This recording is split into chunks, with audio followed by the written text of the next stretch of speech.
ये BPSC UPSC सभी क्लासों के लिए है जो तैयारी कर रहे हैं। पिछले वीडियो में हमने बताया था और अध्याय शुरू करते हैं। पहला अध्याय भारतीय संविधान की विशेषताएं। भारतीय जब संविधान बना था तो उसकी क्या क्या विशेषता था उसके बारे में बताया गया है।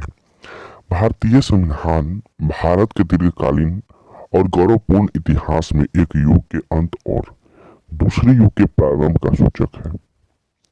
भारतीय संविधान अपनी कुछ निजी विशेषताओं के कारण निंदा और प्रशंसा दोनों का पात्र रहा है। भारतीय संविधान अपनी अनोखी विशेषताओं के कारण एक अनोखा संविधान है। हमारे संविधान की निम्नलिखित कुछ ऐसी विशेषताएं हैं जो इसे अनेक दृष्टियों से संसार का अद्वितीय और अभूतपूर्व संविधान बना देता है। प्रत्येक देश के संविधान का कुछ विशेषताएं होती है। सभी देश के संविधान की अपनी अपनी विशेषताएं होती है, वैसे ही भारत के संविधान की भी कुछ विशेषताएं हैं। भारतीय संविधान की प्रमुख विशेषताएं हैं लोकतंत्र, संघ, मूल अधिकार, नीति निर्देशक तत्व, धर्मनिरपेक्षता। ये 5 प्रमुख विशेषताएं हैं। यहाँ के संविधान का निर्माण एक संविधान सभा द्वारा किया गया जिसमें जनता के प्रतिनिधि थे। इसमें अर्थात संविधान में संशोधन लाने का अधिकार केवल संसद को है और किसी को नहीं है। इसमें संविधान में संशोधन लाने का अधिकार संसद को है। ये प्रश्न बहुत बार पूछता है, इसको ध्यान में रखिएगा। सबसे प्रमुख विशेषता लोकतंत्रात्मक शासन है। यहाँ सर्वोच्च शक्ति जनता के पास है। जनता मतदान द्वारा अपना प्रतिनिधि चुनती है जो सरकार का निर्माण करती है। यदि जनता सरकार के काम से खुश नहीं तो वह आगामी आम चुनाव में वैसे प्रतिनिधियों को मतदान नहीं देकर उन्हें सत्ता से हटा सकती है। इस प्रकार लोकतंत्र में जनता सरकार को बदलती है। इसे महत्वपूर्ण भूमिका के लिए सरकार को स्वतंत्रता के अधिकार देने की आवश्यकता है। इस कारण संविधान ने हर नागरिक को कुछ मौलिक अधिकार दिया है जो केवल सरकार चलाने के लिए ही नहीं जरूरी नहीं है बल्कि हर नागरिक के व्यक्तित्व के विकास के लिए भी जरूरी है। ये अधिकार हर नागरिक के जीवन के लिए आधारभूत है, इसलिए इसे मूल अधिकार कहा जाता है। हर अधिकार के साथ कर्तव्य जुड़ा रहता है। ये मौलिक कर्तव्य 42वें संविधान संशोधन अधिनियम द्वारा निश्चित कर दिए गए हैं। कर्तव्य को लोग भूल जाते हैं जिसके फलस्वरूप गड़बड़ी पैदा हो जाती है। अतः आवश्यकता है कि अधिकार और कर्तव्य के बीच संतुलन रखा जाए।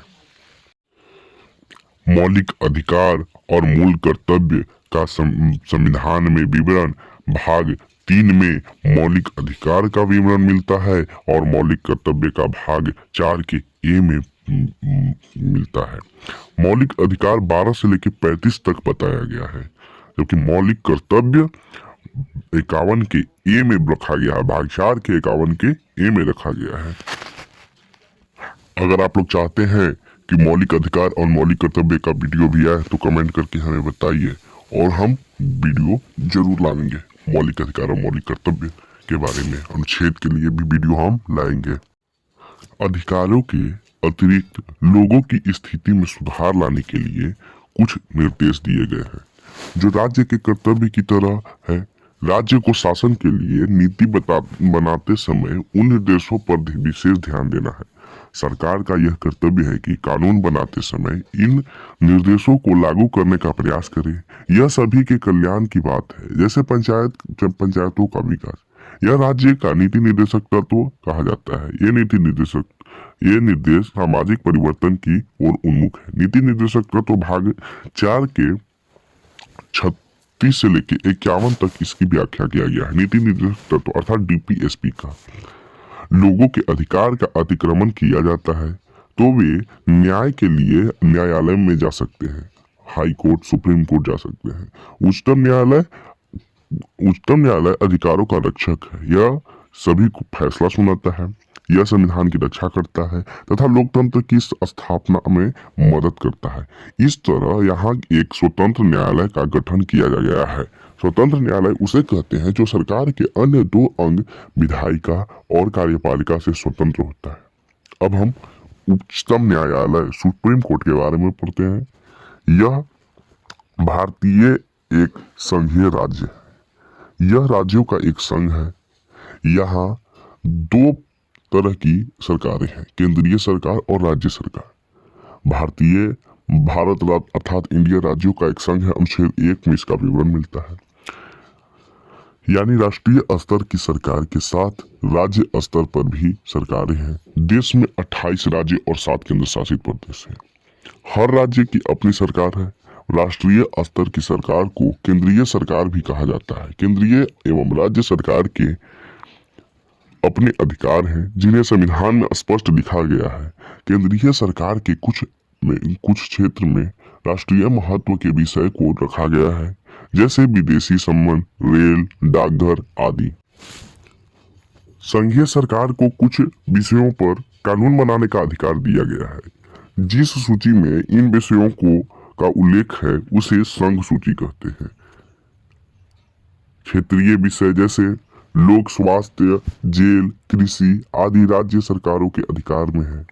इन विषयों की सूची को राज्य सूची कहा जाता है।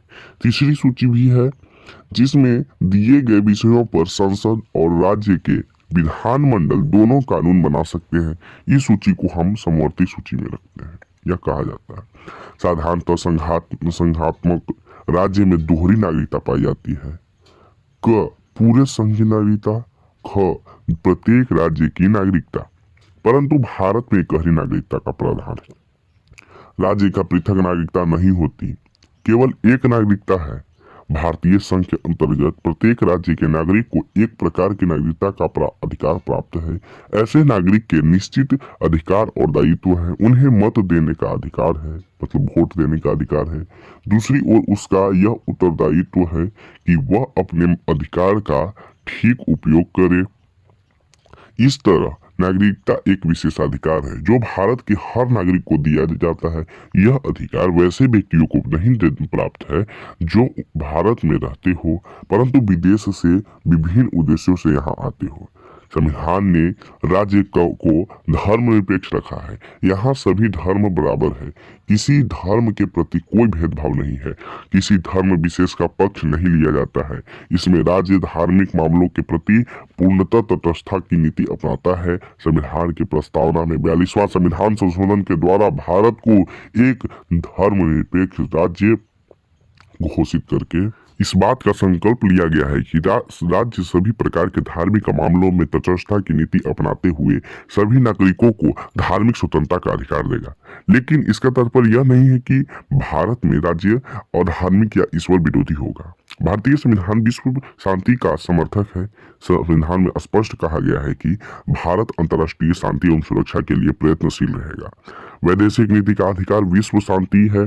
संविधान के अनुच्छेद 51 में संविधान निर्माताओं ने भारत की पुरानी परंपरा वसुधैव कुटुंबकम अर्थात सारा विश्व ही हमारा परिवार है का पालन किया है। हमारा संविधान सचमुच एक ऐसा दस्तावेज है जिसके सही संचालन से भारत की काया पलट हो सकती है। सदुपयोग किया जाए तो देश का कल्याण हो सकता है और गलत प्रयोग से राष्ट्र का विनाश हो सकता है। अतः इसकी सफलता राष्ट्रीय चरित्र और उसके कार्यान्वित करने वाले के औचित्य पर निर्भर करती है।